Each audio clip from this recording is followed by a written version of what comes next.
talk about the NBA. We talk about the NFL. This is a holiday special. Christmas is coming up. We all know Christmas is usually NBA. Nope. Roger Goodell has pulled the Marlo Stanfield, and it's really taken over. There's going to be 3 games this Christmas. A couple division matchups. You got your Chiefs and your Broncos, which is going to be pretty good. Right. This is my question. We talk about how the NBA is trying to proceed. Now, we all know they always say baseball is America's pastime. It's not anymore. The NFL is America's pastime. Let's just be real with this. If you're the NBA, because I don't like how the NBA even doesn't do NBA on Thursdays during the football season. They're scared. They got ran off the block. They got ran off the block. They moved it till Tuesdays. I'm like, you're not going to beat them in the ratings regardless, but I would still have the games on Thursday. If you're Adam Silver, what's something you can do to at least just kind of like, I won't say beat the NFL, but you're not going to beat the NFL, but kind of don't get ran off your block like what you're doing right now.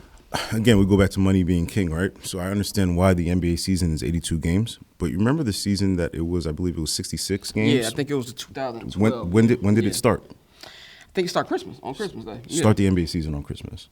I've been a big proponent of that. Start the NBA season on Christmas. Yeah. And if not do that, why have the in-season tournament so early? Start the in-season tournament on Christmas. March. Or have the final on Christmas. That's a good one. You know what I'm saying? A good so idea. Like make Christmas not just the new uniforms that you're putting out. Who gives a fuck about that? That's for little kids stuff. And I get it. Courts. Right. Listen, don't get me started on the courts. Listen, I play 2K and they're beautiful to play like 2K. And if I was a little kid that was growing up playing basketball still, I would love to play on those courts. But watching it, like the Miami Heat red court and stuff like that, like the who Chicago wants to Bulls, it looked good on Instagram. Then I saw it, my eyes were bleeding. Yeah, you don't want to. I can't watch that shit. You know what I mean? And I said we sound like grumpy old men, but it's the truth. But it's the truth. I am what I am. Yeah, and so that's what I would do. I would make Christmas mean something, not just have it. Hey, it's tradition. Like fuck the tradition of it all. So that's what I would do. I think to me, if I'm Adam Silver, I just in the words of the kids now, I stand 10 toes down. I'm like, look, we're gonna lose anyway, but at least give another option. Because as much as I love the NFL, I will watch bad football over bad basketball any day of the week. But sometimes you want that option. Maybe I don't want to watch Colts Jaguars. Maybe I want to watch, Celtics Sixers or something like that. At least give me an option. And I feel like even if it's not the games, if it's inside the NBA, I'm going to watch just for Chuck and Shaq and Kenny just off that. So I feel like they need to go back to that. Yeah, they're not. I'm glad they haven't moved anything from Christmas. If anything, as a sports fan, that just makes it even better for me because now I got 6 to 7 games to watch, and I can yield my relatives while drunk watching these games. So I think it's a win-win. But as you're seeing what Roger Goodell is doing, if you look at the difference between the commissioners, Roger Goodell is not a good. I won't say he's not a good. I don't know the guy, but he kind of like to me. He knows what he's doing, but he doubles down on what he's doing. I think Adam Silver wants us to think that he's just this great guy. And he doesn't do it. We can see different situations. The Miles Bridges situation, the Josh Giddey situation, which you're going to get into later on this show.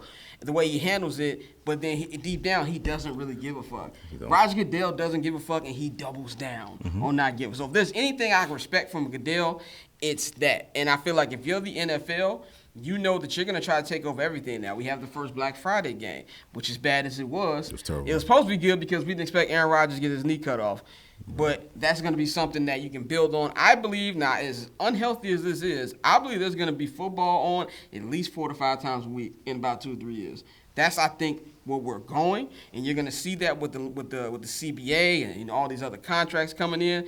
And that's the way it's going to be playing. If you're the NBA, is last part on this topic, what's there something that you can do to kind of combat that? I do think that the in-season tournament is a good start.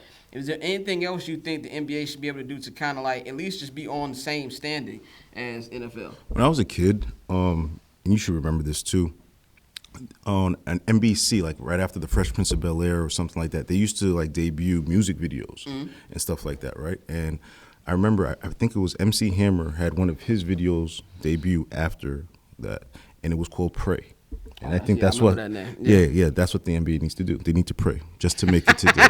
That's what they need. They need that video to re-debut. That's all they can do. Roger Goodell is Omar walking down the block with the long shotgun. It's over, right? And I say that listen, the NBA is still going to have whatever their numbers are going to be, right? But the NFL is a different type of monster. Yeah. Where you had, think about this for a second, and I'm not even trying to be funny when I say this. People protested and boycotted the NFL, right? And Colin Kaepernick, we're not going to watch it anymore, God damn it. Super Bowl, most watched viewed Super Ever. Bowl ever. Yeah, I'm glad you said that too, because when I used to work at a certain studio, I'm not going to shout out right now, but a certain movie studio, and I remember when the Colin Kaepernick thing first happened, and there was a coworker of mine, and he was like, "You watch the Super Bowl? You don't support Cal? I support Cal, but I'm not gonna lie, I'm gonna watch it." And I'm like, and I feel like if you're as long as you're me, you had a conversation about this too. You were honest about it. Like I'm honest about it. Like there's really nothing that can happen for me to stop watching football. Like if I'm being 100% real, Roger Goodell can look me in my eye, call me a nigga, and I'm gonna look the other way and I'm gonna keep watching. It just is what it is, and I'm just gonna be straight up with that. That's how it is. But some people, if you're gonna boycott, I respect it. But some people didn't keep up with the boycott. You know what I'm saying? Some was like, oh, well, I'm boycotting now. But when the Super Bowl comes, you want to go to these parties, you want to do this, that, and the third, and you're still watching. If you're Roger Goodell, you're like, I got you. Right. I'm going to put the little racism, we hate racism in the end zone. Those messages be fucking fun. We're going to put it on the helmet. And I mean, the NBA followed suit. You remember in the bubble? Oh, Black Lives Matter. My favorite one was Reggie Jackson, which is the niggerest name of all time, right? Very black name. And then he had Liberation. So his name was Liberation Jackson. Liberation Jackson. And then Luka hit a 3 on him.